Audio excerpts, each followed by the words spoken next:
this is the second part of my catch-up video.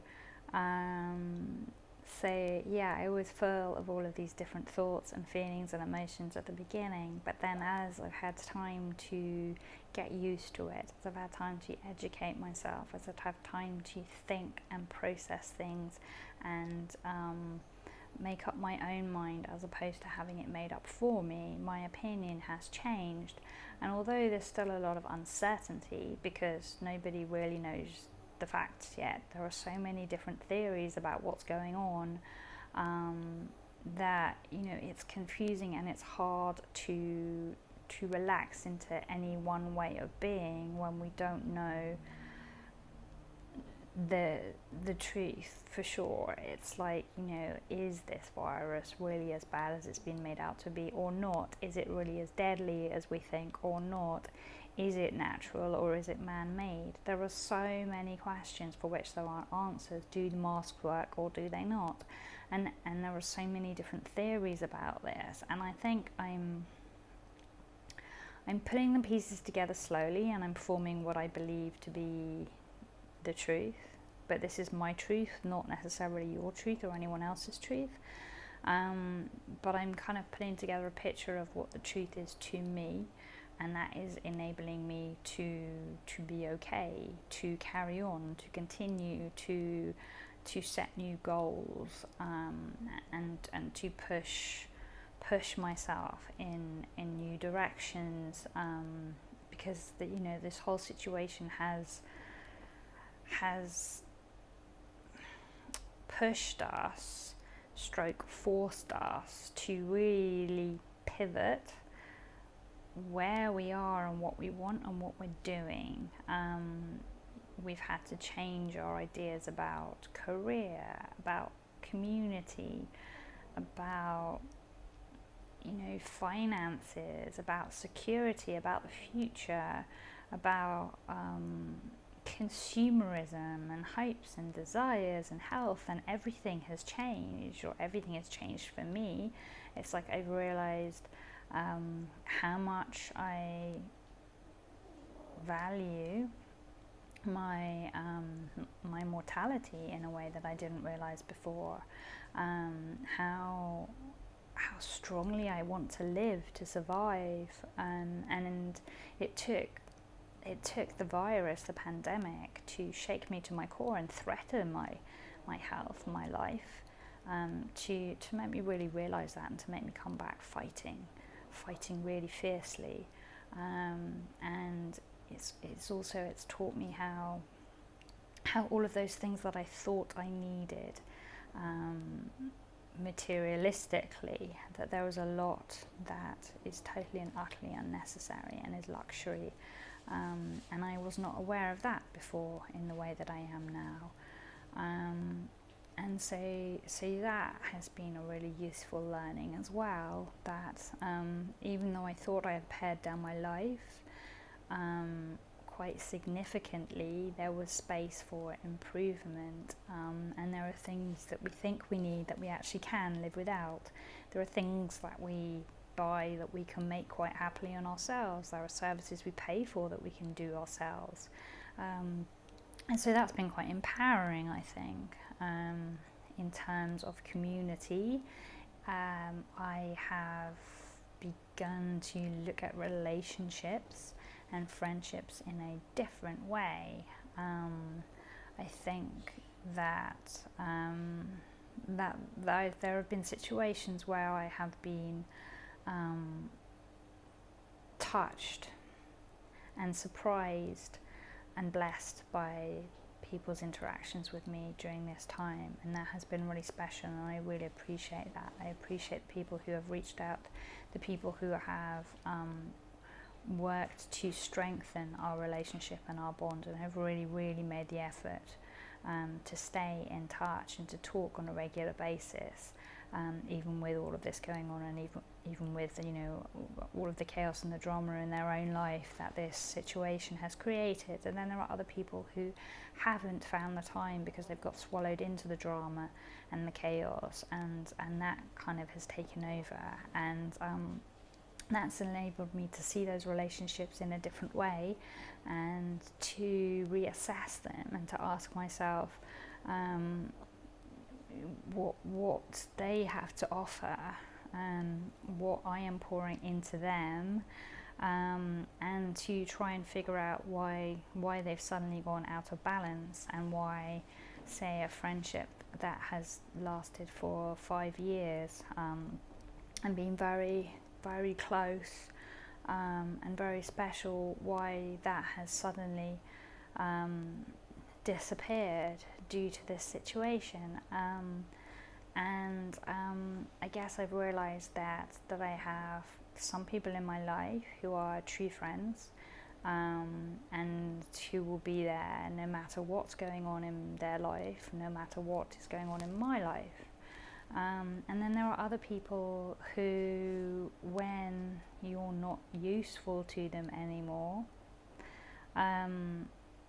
then kind of drop you because actually you were a means to an end for them, and maybe what you offered them was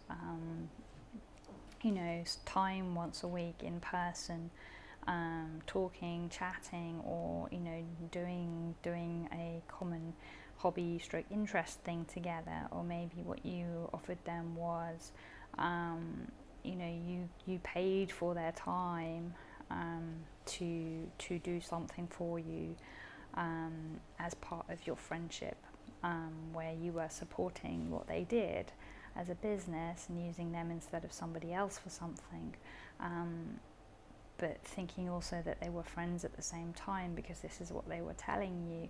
And then it's kind of like it's taken the veil away and allowed you to see that actually no, perhaps you were literally just a client and a means of fulfilling their needs, and it wasn't about a give and take. And so that's been interesting and painful. And other things that I have learned are,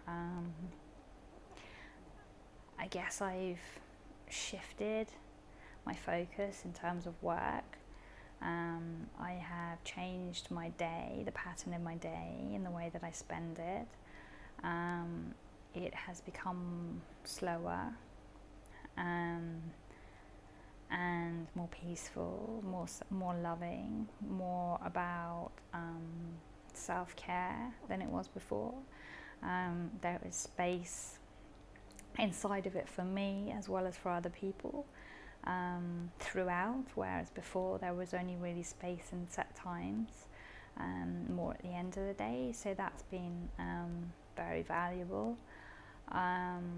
I have become more mindful about the content that I am absorbing, and more protective about that, but only through falling down the rabbit hole into complete and utter absorption of everything, and letting it all in, and then realizing like how dangerous that is. And I have I guess over this period, I have learned to be grateful, really, really grateful for the little things, the really little things.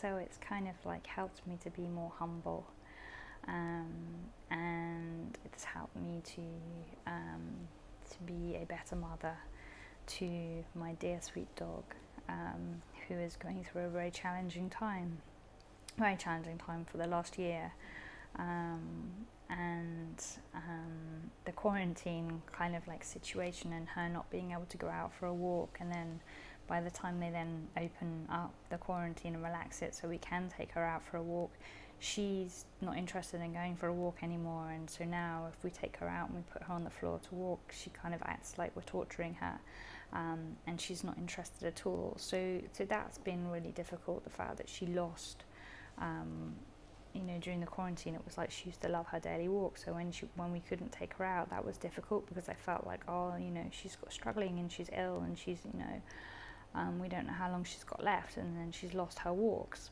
and then we are allowed to take her out for a walk again, and now she's not interested and she won't, so she's lost her walks.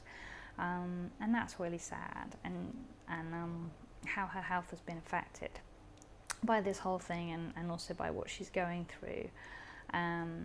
That has been part of my healing journey, in working with my shadow side in a way that I didn't invite and wasn't anticipating. That was just something that came upon me, fell into my lap a year ago when she got sick, and it's been a constant journey ever since, and it will continue for some time. So yeah, I guess what I'm saying is that I'm still here. I am still learning. I am still challenging myself, growing my mind and my perspective. I am still trying to do the right thing, to figure out what the right thing is. I'm trying to be loving and supportive, and respectful to my fellow human beings when I encounter them in my travels. I guess, along with all the rest of us, I am patiently along for the journey, to find out where it goes and what the future holds. Trying to be as accepting of things as they are, as I can be, and release as much fear as possible, and not be swayed by all of the other events that are happening in the media at the moment as well, because it's kind of like things are just piling on and on and on and on, and there's only so much you can kind of hold before it becomes too much. So I've kind of gone back into my shell a little bit, or a lot really, and so I'm listening to positive things, and I'm educating myself via podcasts that are dealing with health and wellness, and they're all talking about topical issues but in a helpful way, and avoiding other forms of media, because I don't really feel that they have added much to my life recently. And that's reminded me why I decided to abstain from them all those years ago, 10 plus years back, when I decided that I just didn't want to follow any of that anymore. So I kind of like hope that this update has been helpful to you. I hope you can relate to some of the things that I've talked about. I hope that it is comforting to hear from someone else who is kind of muddling their way through this situation, and who is openly admitting to not knowing any, if even half of the answers. We're all in this together, and I think we're all doing a really good job. So, hats off to you. Do congratulate yourself. I'm proud of your efforts. And keep up the good work, and keep loving yourself, keep taking care of yourself, keep showing those who are close to you, keep showing them the love as well. I think more than ever, like, community and family and love of self are more important than they have ever been previously in our lifetimes. So do take note of that, and do pour what energy that you can into that. Thank you for listening. I will see you here again, I guess, shortly.